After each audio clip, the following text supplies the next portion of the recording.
Welcome back to another episode of Table 500 in which we take apart your terrible deck choices, deck building skills, and terrible misplays and laugh at them for the whole world to see. So if you are not into the toxic coaching style of this, then you know what you're getting yourself in for. Otherwise, thanks for watching. Now, today we are going to be looking at Crystrons. And Crystrons is an interesting deck because it's something that I have played fairly extensively all the way back, even before Master Rule 4 was out. So yeah, I have some kind of degree of experience with it. So hopefully this one will be a lot more educational than normally. Now, this is sent in by MS, which is weird because he sent me like quite a few decks that have been featured on this channel. So shout outs to him for putting in the work. I've already compiled a deck, and it was like the decks you showed in the video. The deck has 5 tuners, 5 Crystron tuners, and Jet Synchron. The deck playstyle is set up, disrupt, and repeat. The link monster is there, but it is made in later turns. It's weird. Is the email's titled "No Needle Fiber"? But yeah, what I've seen so far, there's not been any needle fiber, so it's like current format legal Crystron basically. I would say it is good that you know the deck now, unlike before. Thank you. Okay, cool, sweet. Let's jump into the replays. So before we begin, I guess I should probably talk a little bit about the deck for anyone who's unfamiliar with it, because I kind of know it. So basically, what you're trying to do is, if you're familiar with Yang Zings, you should have kind of an idea of how this deck works. You synchron your opponent's turn, making things like Black Crows or Trish or the themed Crystron monster, which is kind of like a Trish, but it banishes 3 on the field instead of the other zones, pretty much. So that's kind of what we're trying to do here. This is the deck's win condition. Establish a sort of lock on the field. Not really a lock, but like a kind of disruptive kind of countermeasure on the field to stop anything your opponent doing, right? Now, let's see what we got here. So his opponent's playing 6 Sam, and we've got a bunch of starter cards, a tuner, and the trap card. So I guess I'll just explain it as we go along. So we're going to be sending Scrap Recycler. So this sends any machine from your deck to the graveyard. So it's basically Rota, because all the Crystrons activate in the graveyard. Now, generally, I think what you're going to go for here is Self-Efner. So Self-Efner has the effect where you can pitch a Crystron from your hand, and then you can special him, and then he destroys something on the field. So he's going to pop Citry, and then as a mandatory effect, Self-Efner has to trigger popping himself, which gets Turtle from the deck. And then Turtle is probably going to pop itself here to get Citry. Okay, set and pass. Now this is extremely underwhelming. If you've never seen Crystrons before, you're probably looking at this thinking like, this is the worst field I've ever seen. What the fuck is this? You'd be correct in saying that. This is actually terrible. It's actually not terrible, but to an uneducated eye, it is terrible. So basically what we've got here is that this Citry guy is kind of like, I can't think of an equivalent, but it's basically, it specials a guy from your graveyard, a non-tuner, and then immediately synchros with it. Yeah, so you can kind of see where this goes. So his opponent is probably going to commit to the board here with a bunch of plays with 6 Sam shit. He's going to set up with the Citry right now into Quandax, which I would say is a bit of a minor misplay, because you don't want to reveal to your opponent immediately what you're trying to do, because now if I see my opponent summon Quandax, I'm going to read it and be like, oh, this synchros on my turn. So you can kind of see what's going on. He's got a 4 or 3 in the field, right? It's a little bit, you know, I can see where you're going. 4 plus 3, tuner, synchro. What does that make? Everyone knows what that makes. So I'd be very scared right now in overcommitting. So that's why he's probably going to play semi-conservatively. So his opponent is... so the Crystron player is now going to bring back the Citry. So this makes 4, 3, 7 plus 2 is 9. Now, this is really strange to some people because you have 2 tuners on the field. The Crystron boss monster, Corian Gandrax, rather, is he needs 2 tuners and a non-tuner, which is kind of bizarre in Yu-Gi-Oh! So he's basically got that ready to go on his turn. And what it does is it targets 3 face-up cards on the field and banishes them. So, yeah. His opponent, however, still has some plays here, as you can see. So, like I said, he probably preemptively did all these plays way too soon. And now his opponent, with the Bamboo Swords, has managed to top deck into Soul Charge. So, yeah, he's put himself in a really bad situation. All of this could have been prevented if he just held on to his if you held on to his quick synchro play until the battle phase, because you can do all of this during your opponent's battle phase. You can synchro in your opponent's battle phase. I would have waited until then. There really wasn't anything your opponent, a 6-am player at least, can make that would make me feel like I had to synchro at that point, unless it was like some kind of effect negation.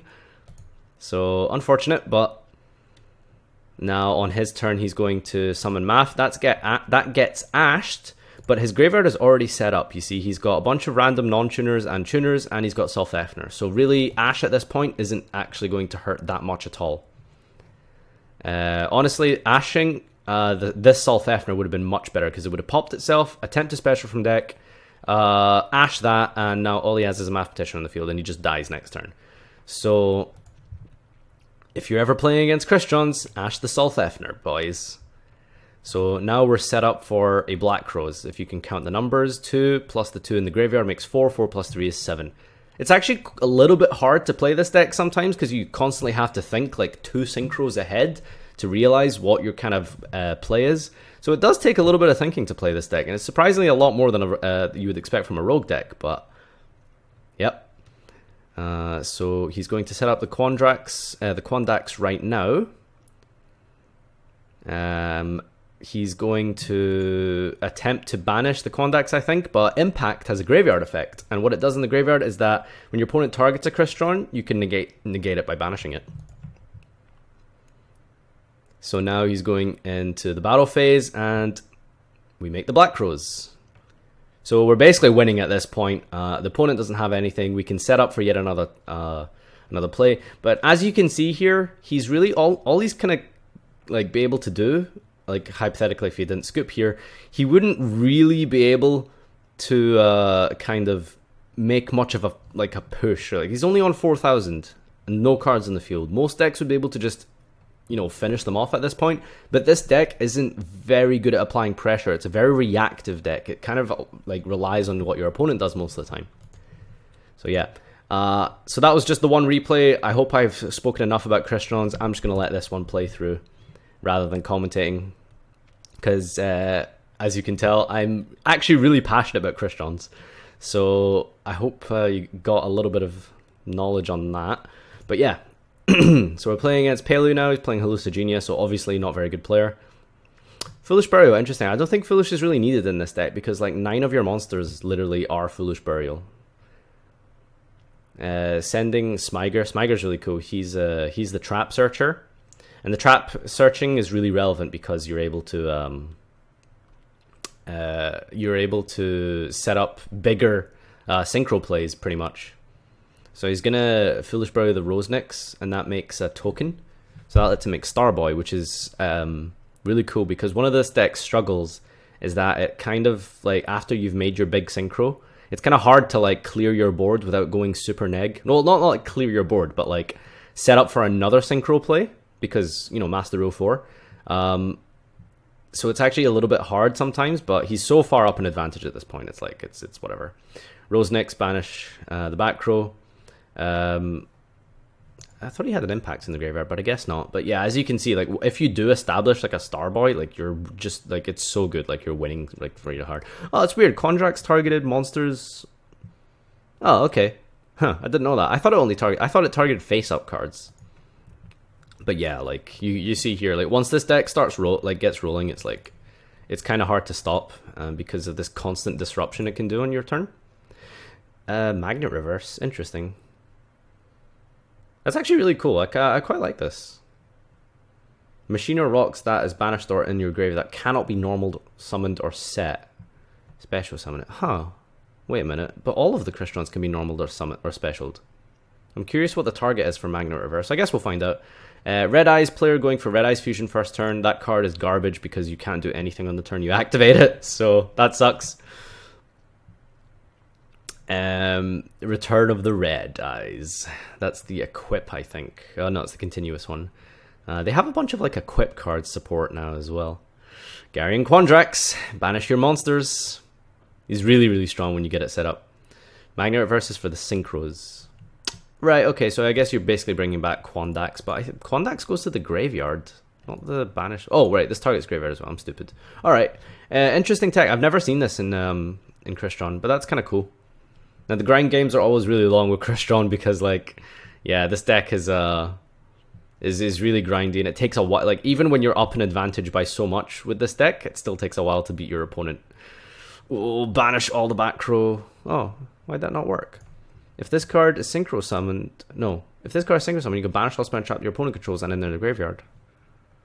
Why didn't that trigger? Oh, it's triggered now. Okay. Or not? Yeah, it did trigger. Yeah, okay. I guess it was on a new chain, I just didn't notice. So, oh yes, you can pop the Phoenix. So that's one way to clear your extra deck zone, is by using your baby Crystrons to pop the extra deck zone and then bringing something out of the deck. And then the big guys float as well, so now you have a lot of fodder to synchro into for your opponent's turn. And he top decks DDR and scoops. Last replay against Altergeists with Melusic. So this is with the new support that makes them actually kind of good. However, he's playing Legendary Oceans, so I mean, this deck is it's table 500. I don't know what you guys are expecting. Okay, this is not a good deck. I don't know what the fuck's going on here. I have no idea what's going on here. What is that? Nightmare Penguin? What? No words. I'm sorry, guys. No words. No fucking words. You could have made Phoenix there, I think, to banish that. Starboy. Again, basically, we're just setting up, really, is what this deck does. It just constantly sets up for your opponent. He's playing the other trap card, Crystron Entries. Special summon 2 Crystrons, one from hand and one from graveyard. I really don't like this card. It needs way too much setup, in my opinion, for it to be good. When this card is flip face, I'll turn one card your opponent controls and bounce it to the hand. Wow. It's literally like it's like a beefier penguin soldier.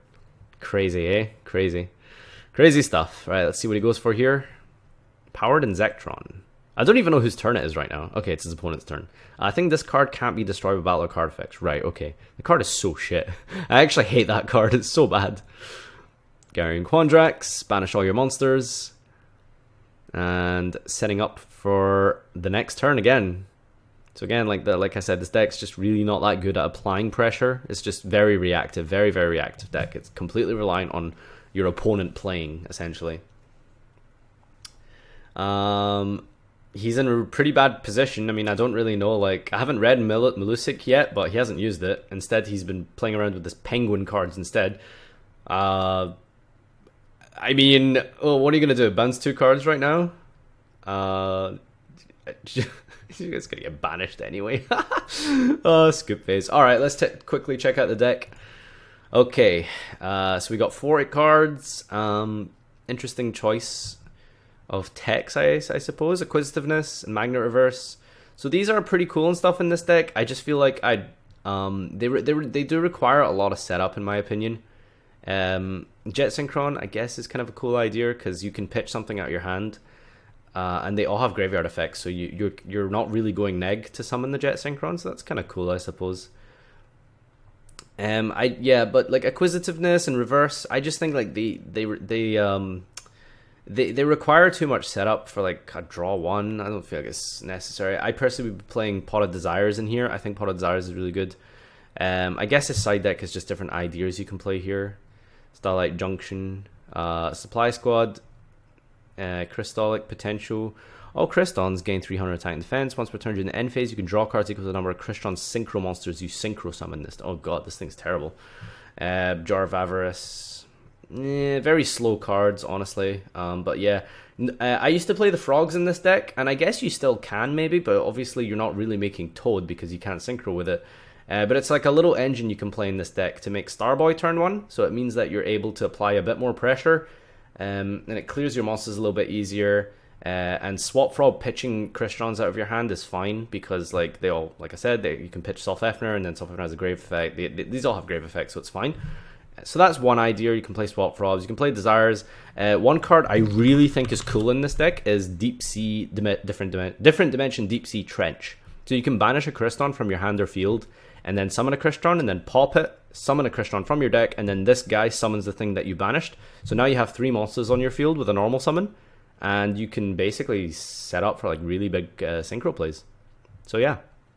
Anyway, that's kind of my thoughts on the deck list. A little bit more of a serious table 500 because, like I said, I just really like this deck. And yeah, it's TCG legal. So There you go, Crystrons. Let me know what you guys think down below. If you want to take part in this series, then check the description, find out how you can send your replays in, and we'll see you next time.